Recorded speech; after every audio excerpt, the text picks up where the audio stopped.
Boa tarde a todos, quase boa noite.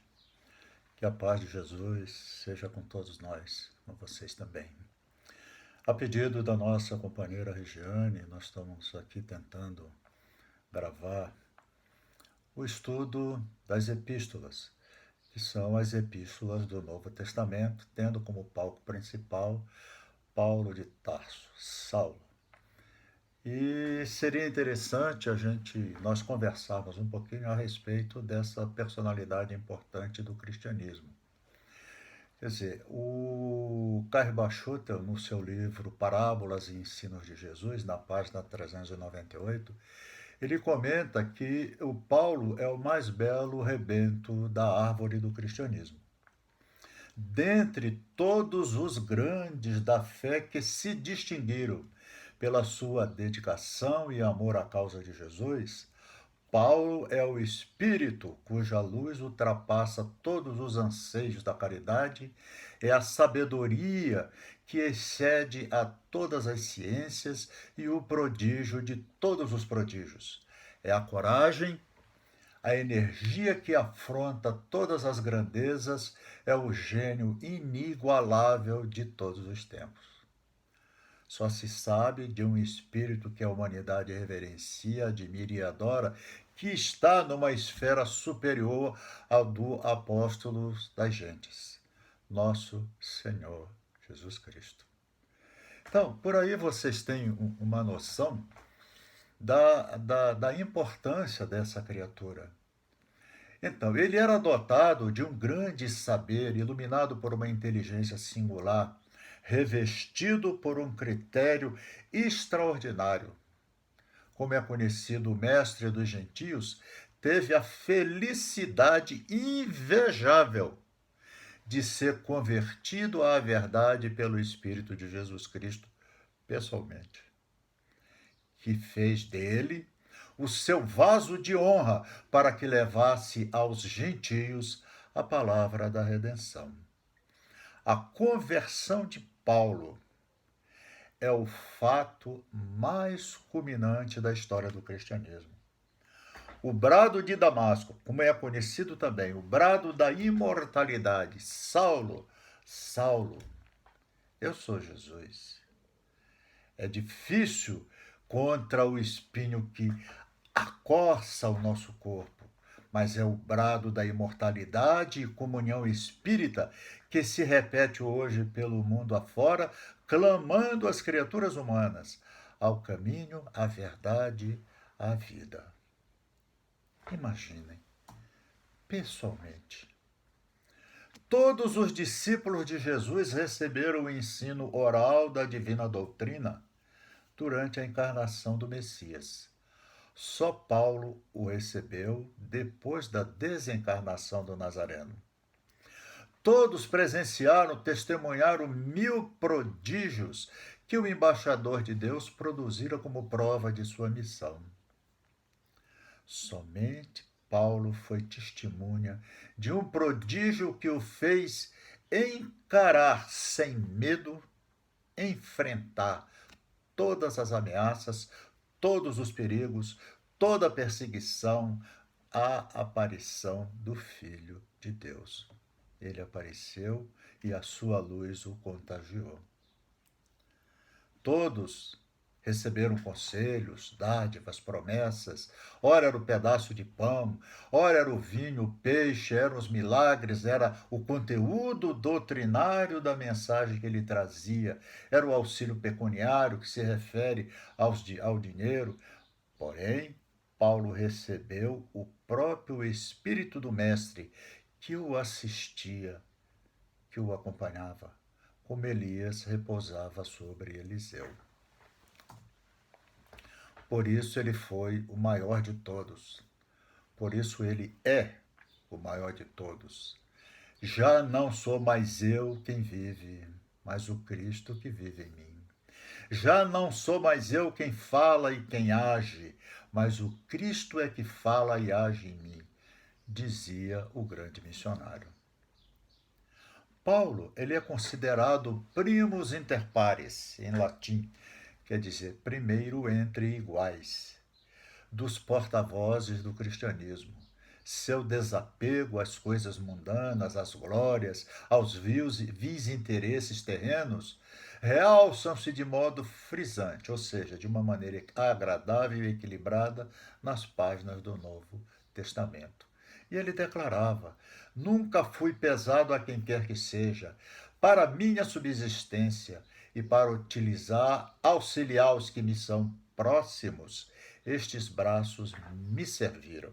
Então ele teve que trabalhar, lutar. Ele era tecelão, fabricava e manipulava tendas de campanha. Não houve dominador nem domínio com fortaleza para separar o apóstolo do seu mestre. Quem me separará do amor do Cristo? A saúde? A enfermidade? A abundância? A miséria? Os poderosos? A vida? A morte? Nada. Nada me separará do amor do Cristo. E pelos estudos que hoje nós já fizemos e sabemos, com a maravilhosa obra de André Luiz, nós vamos ver que realmente ele tinha razão quando falava das muitas moradas. O reino de Deus é o plano espiritual que nos rodeia, pelo qual nós vamos nos afinando e nos adaptando ao estágio compreensível e adaptável à nossa vibração emocional e sentimental. Ele conhecia tudo isso, como dizia o Caibá, conhecia todos os mistérios de todo o motivo da vida e da morte, as suas memoráveis epístolas ressaltam como chispas luminosas a sobrevivência humana, a comunicação espírita, a reencarnação, a evolução para a perfeição, para a salvação final de todos os seres vivos na vida eterna e bem-aventurada. E mais, ele decodifica o Deus desconhecido que ele anunciava a judeus e gentios. Eles ainda não conheciam Deus, tinham informações, mas Paulo decifrou para nós essa possibilidade e foi ainda decifrando o pensamento de Jesus, ampliando na convivência do dia a dia com os seus adeptos e seguidores. O Emmanuel, ele escreveu uma obra-prima chamada Paulo e Estevão, através da psicografia maravilhosa de Chico Xavier. Na página 373, na parte 2, no capítulo 7, ele fala a respeito de um momento em que Paulo de Tarso faz as suas reminiscências em Corinto, uma cidade da Grécia. Ele saiu de Atenas assaz abatido. Ele foi para Atenas levar a boa nova, mas a cultura grega estava tão enraizada naquele povo, o insucesso foi mortal, digamos assim, em face dessa cultura. Ele compeliu o espírito indagador às mais torturantes raciocínios. Começava a compreender a razão por que o mestre preferira a Galiléia com seus colaboradores humildes.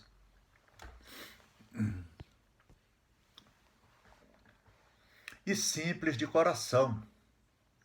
Entendia melhor o motivo da palavra franca do Cristo sobre a salvação e decifrava a sua predileção natural pelos desamparados da sorte. Bem-aventurados aflitos, esses já sofreram, vão perceber melhor a sua necessidade de redenção. O seu companheiro Timóteo notou-lhe a tristeza singular e procurou, de uma certa forma, convencê-lo da conveniência de seguir pelo mar, devido às facilidades do Pireu, daquela região. Ele fez questão de ir a pé visitando os sítios isolados por onde passava.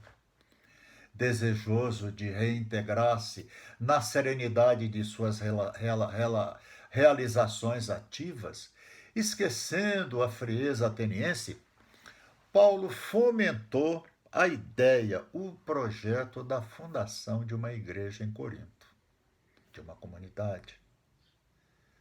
Corinto fica na Grécia, na região do Peloponeso, ao que Áquila e sua mulher se prontificaram para todos os serviços.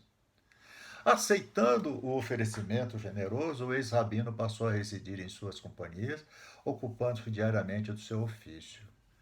Corinto era uma região permanentemente de lembranças queridas ao seu coração. Sem que os amigos soubessem, as reminiscências que lhe borbulhavam a alma sensível, procurou rever os sítios a que Abigail se referia sempre com enlevo.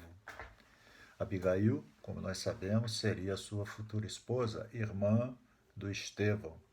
O noivado esfriou foi quando, no dia da lapidação, que Paulo comandou sobre aquele apóstolo que foi, na verdade, o primeiro a dar o brado da imortalidade. Com extremo cuidado, localizou a região onde deveria ter existido o pequeno sítio do velho Jochebed, agora incorporado ao imenso acervo de propriedade dos herdeiros de Lucínio Minúcios. Ele contemplou a velha prisão onde a noiva pudera evadir-se para salvar-se dos celerados que lhe haviam assassinado o pai e escravizado o irmão. Meditou no porto de Concreia, de onde Abigail partira um dia para conquistar-lhe o coração sob os desígnios superiores e imutáveis do Eterno. Ele entregou-se de corpo e alma ao serviço rude. O labor ativo das mãos proporcionaram-lhe brando esquecimento de Atenas. Compreendendo a necessidade de um período de calma, ele induziu o apóstolo Lucas a descansar em Troade, atual província da Turquia, já que Timóteo e Silas, seus companheiros de viagem, também haviam encontrado trabalho como caravaneiros. O tecelão estava jubiloso. Era a primeira conquista para uma fundação definitiva. Tito Justus, companheiro de evangelho, com o auxílio de todos os simpatizantes, adquiriu uma nova casa para início dos serviços religiosos. Áquila e Prisca foram os principais colaboradores, além de Lloyd e Eunice, para que se executasse os programas traçados por Paulo, de acordo com a querida organização de Antioquia, hoje Antáquia, na Turquia.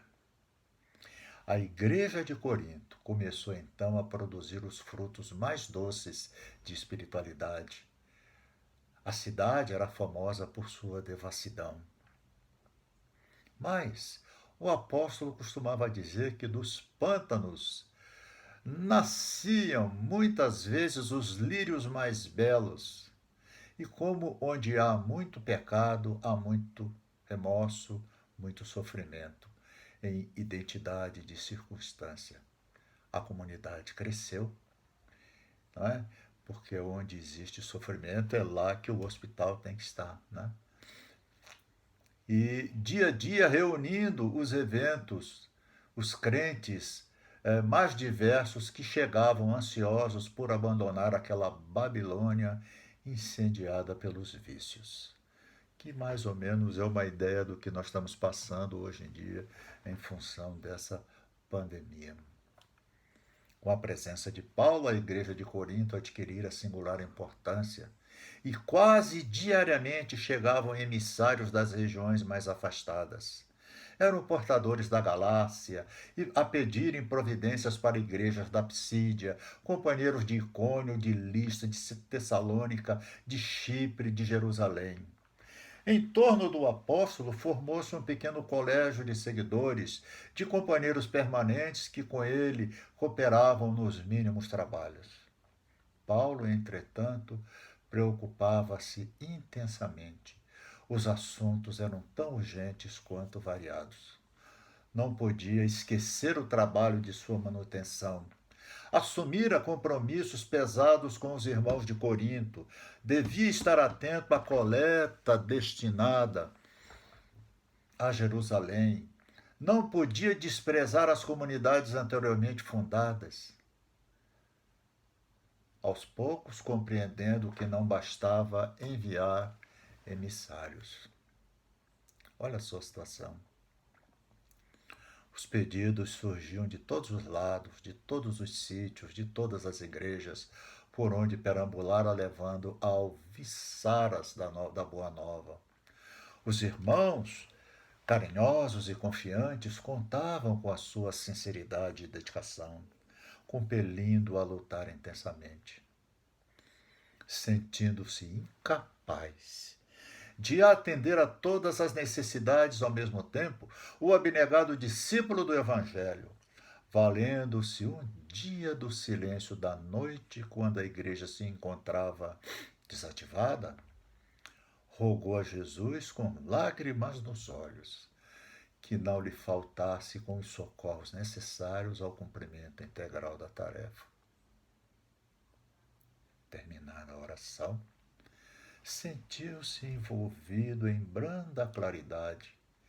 Teve a impressão nítida de que recebera a visita do Senhor.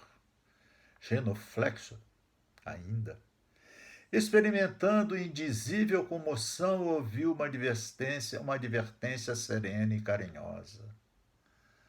Não temas, dizia a voz. Prossegue ensinando a verdade e não te cales, porque estou contigo. Imagina essa situação. Não te atormentes com as necessidades do serviço. É natural que não possas assistir pessoalmente a todos ao mesmo tempo, mas é possível a todos satisfazeres simultaneamente pelos poderes do Espírito. Pelos poderes do Espírito? Ele procurou atinar com o sentido justo da frase, mas teve dificuldades de entender. Imagina, pelos poderes do Espírito. Entretanto, a voz prosseguia com brandura. Poderás resolver o problema escrevendo a todos os irmãos em meu nome. Os de boa vontade saberão compreender, porque o valor da tarefa não está na presença pessoal do missionário, mas no conteúdo espiritual do seu verbo, da sua exemplificação e da sua vida. Doravante, Estevão, olha só isso, Estevão permanecerá mais aconchegado a ti, transmitindo-te meus pensamentos. E o trabalho de evangelização poderá ampliar-se em benefício dos sofrimentos e das necessidades do mundo inteiro. Até hoje, as cartas de Paulo são um documento primoroso, primordial ao estudo da doutrina de Jesus. Fantástico. Então, essa inspiração veio com uma ordem direta do nosso Senhor Jesus Cristo.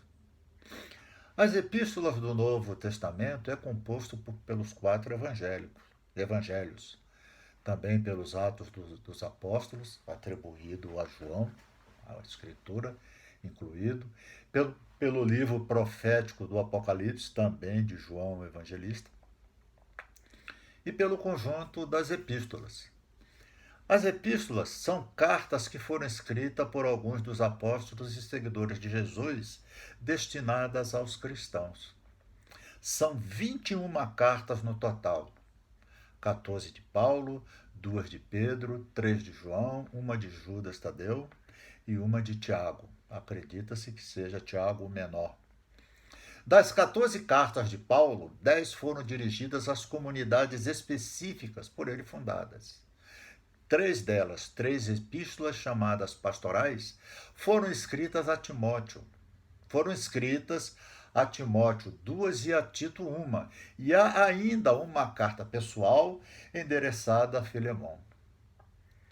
Vale destacar que muitas cartas que circulavam pela cristandade e eram atribuídas aos apóstolos foram catalogadas, foram consideradas não foram consideradas autênticas pelos concílios, foram consideradas apócrifas. Exemplo, carta de Paulo aos Laodicenses, correspondência entre Paulo e Sêneca, que foi um grande escritor latino na época lá de Nero, epístolas de Barnabé, cartas de Pedro a Tiago. Elas foram consideradas apócrifas por não terem assim uma comprovação convincente. Pode ser até que fossem verdadeiras, mas havia dúvidas, e na dúvida ficou fora do sistema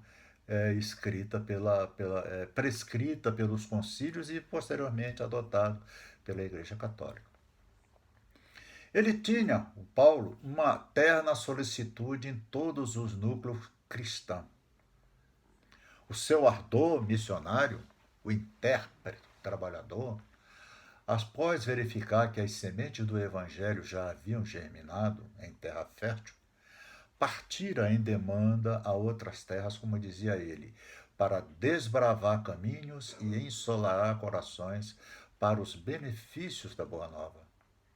No entanto, inúmeras solicitações chegavam de suas igrejas amadas, de suas comunidades, pedindo sua presença, suas orientações e conselhos.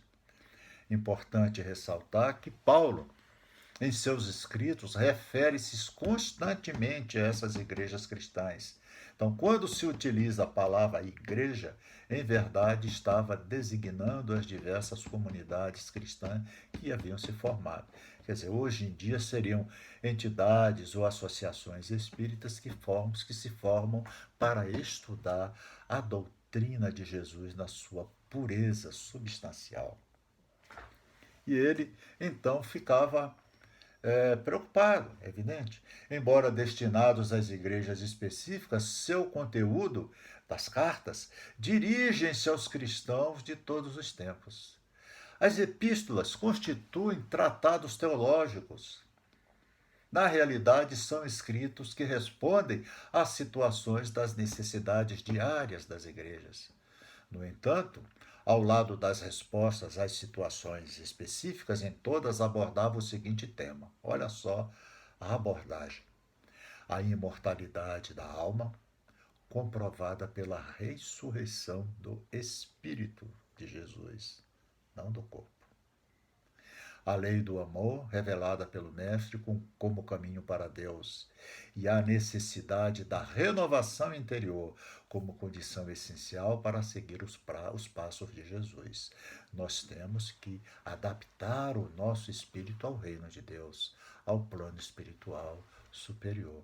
E isso a gente só consegue praticando bem, fazendo caridade, evitando os vícios, etc., etc., que todos nós já estamos cansados de estudar e prescrever. Né? Paulo escreveu duas epístolas aos Tessalonicenses. Uma por volta do ano 51 depois de Cristo, foram as primeiras escritas. Ele então são consideradas os documentos cristãos mais antigos. Paulo, Silas, Lucas e Timóteo deram os primeiros passos para instituir uma comunidade cristã em Tessalônica durante a segunda viagem missionária. Tessalônica era a capital mais populosa da Macedônia, hoje Macedônia ainda, até o século III depois de Cristo. O tema central das duas cartas, ele discorre sobre uma questão que levantadas pela comunidade sobre a segunda vinda do Cristo e o consequente dia do juízo final. Quer dizer, até hoje nós queremos saber disso, não é? O tema central era esse. Nesse ponto, precisamos observar que, especialmente no primeiro século, era corrente a crença de que Jesus retornaria em breve, já que ele apareceu aos seus apóstolos, todos eles, pelo que falaram, pelo que explicaram, ficaram nessa expectativa. Em ambas as cartas, o conteúdo da resposta de Paulo está em conformidade com o sermão profético de Jesus, contido no capítulo 21 do Evangelho de Mateus. E no de Lucas, se não me falha a memória, é o capítulo 13. Nessas epístolas, ele enaltece a fé que havia entre eles e procura encorajá-los à perseverança. Quem perseverar até o fim, lembram disso? Então, apesar das tribulações, exortando-os ainda à prática do bem e cada vez mais à busca do progresso espiritual. A comunidade de Tessalônica, o destino daqueles que haviam morrido antes da esperada volta de Jesus, havia se tornado uma grande preocupação. Então, nessa primeira carta, Paulo procura dissipar essa inquietação. Primeiramente, Paulo reafirma que a ressurreição dos mortos, do Espírito, é uma realidade natural a todos os seres vivos e que, por ocasião da segunda vinda de Jesus, tantos que morreram após se renovarem com a mensagem do Cristo, assim como os que estavam vivos e praticando os seus ensinamentos, todos eles se encontrariam com o Mestre e assim estaremos sempre com o Senhor. Consolai-vos, pois, uns aos outros com essas palavras. Amélia Rodrigues, se não me engano, num dos seus livros, talvez A Primícia do Reino, ele fala que Jesus construiu uma colônia espiritual chamada Casa do Pai naquela região de Jerusalém para receber os primeiros cristãos que seriam sacrificados e os posteriores. E ele os recebeu pessoalmente. Então, Paulo tinha razão quando ele menciona isso aí. Então, aqueles que já se converteram à Boa Nova e já desencarnaram, encontrarão a Jesus. Os que estão em fase de aprimoramento, de estudo, de esforços, também vão se encontrar com Jesus. Todos nós, se merecermos pelos nossos esforços, seremos recebidos também pelo Mestre. Eu não tenho dúvida. Não sabemos quando se dará a vinda de Jesus, dizia Paulo. Portanto, não durmamos, a exemplo dos outros, mas vigiemos e seremos sóbrios. Quem dorme, dorme de noite. Quem se embriaga de noite. Nós, pelo contrário, somos do dia. Sejamos sóbrios, revestidos pela couraça da fé e da caridade e do capacete da esperança da salvação. Na segunda carta, sobre a vinda de Jesus ainda era um assunto, ele rogava aos irmãos que eles não se percassem, não se perdessem tão depressa a serenidade do espírito e que não se perturbassem nem por palavra profética, nem por conta de que se diga vir de nós e dos outros, como se o dia do Senhor já estivesse próximo. Ainda até hoje não sabemos. Um dia irá acontecer. Agora, importante destacar a recomendação quanto à necessidade de analisar o conteúdo das comunicações espirituais à luz dos ensinamentos que ele ministrava. Concordes com as revelações de Jesus. E de rejeitar as comunicações espirituais cujo teor se apresentasse divergente desses ensinamentos. Porque as comunicações espirituais são naturais. A mediunidade é clara para todas as criaturas. Agora, se a criatura está numa sintonia boa dos espíritos do Senhor, a mensagem é saudável. Diga-se e leia-se Francisco Cândido Xavier e Divaldo Pereira Franco, entre outros. Agora, quando a sintonia espiritual está no desequilíbrio, a pessoa que vai se comunicar vai falar bobagens. Então, essa comunicação, essa avaliação, ele já questionava naquela época. Imagine, quando se daria a vinda do Senhor? Ainda era uma preocupação. Então, ele dizia o seguinte, que a vinda do Senhor seria precedida de muitos sinais. Quando ocorrer o esfriamento da fé, quando o homem tornar-se-á ímpio, é aquele que não tem fé nem religião, ou seja, descrente e impiedoso, e todos que se deixarem seduzir pelo ímpio e praticarem a injustiça serão condenados. Nós temos visto isso por aí. Paulo alertava para a necessidade de vigilância em relação daqueles que, mesmo produzindo prodígio, eram, na verdade, falsos profetas. Então, a segunda vinda do Cristo e o juízo final, na verdade, é simbólica. A cada reencarnação, nós somos aferidos. É o nosso juízo. O que nós deixamos de progredir? Retornamos para recomeçar. E nós temos que buscar nisso a essência espiritual. A qualificação não é exata, já que nós passamos pelo tribunal da nossa consciência a cada reencarnação. Na Epístola aos Gálatas, ele fundou essa igreja e lá consistiu os chamados judaizantes, que começaram a pregar um evangelho diferente dos ensinos de Jesus, semeando confusão e divisão nas comunidades. Os judaizantes eram judeus convertidos ao cristianismo que preconizavam a necessidade de submeter os gentios à circuncisão e à observância da lei mosaica. Quer dizer, eles queriam o sinédrio dentro da igreja, novamente. Em função disso, Paulo escreveu essa epístola aos Gálatas, que é uma carta de repreensão para eles, que eles estavam sendo desleais ao evangelho ministrado por ele. Ele reafirma nessa carta a sua autoridade apostólica, esclarece mais uma vez os pontos fundamentais do Evangelho e solicita que eles retornem a esses ensinamentos. A divisão que vinha ocorrendo não se justificava, porque Jesus abolira a separação que existia entre os homens. Não há judeus, nem gregos, não há escravo, nem livre, não há homem, nem mulher, pois todos são um só em Cristo Jesus. E o livro dos Espíritos fala claramente que nós podemos reencarnar num corpo masculino ou num corpo feminino, ou numa determinada raça ou outra.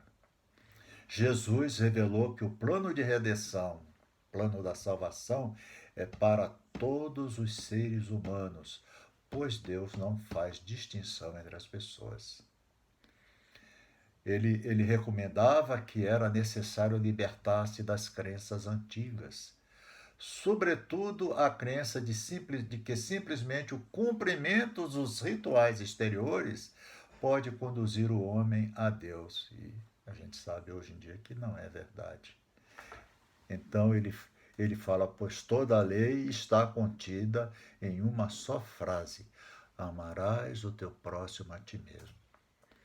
Em Colossos, na Ásia Menor, na região do Lico, hoje Turquia Ocidental, ele enviou uma carta aos Colossenses, né, que foi escrita em Roma por volta do ano 61.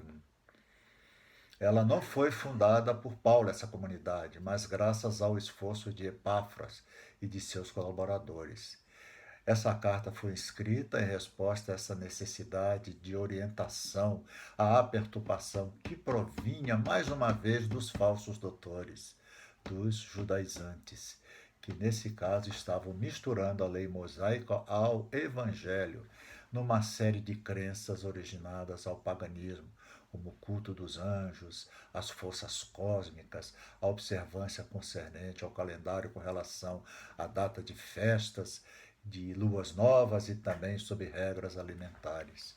Ele questiona essa parte, porque na verdade o que interessava mesmo era a nossa redenção interior, era o amor que nós temos que ter pelo nosso próximo.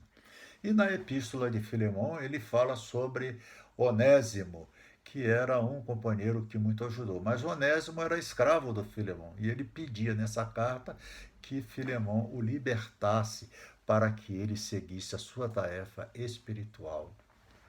O ponto alto de Paulo é a caridade.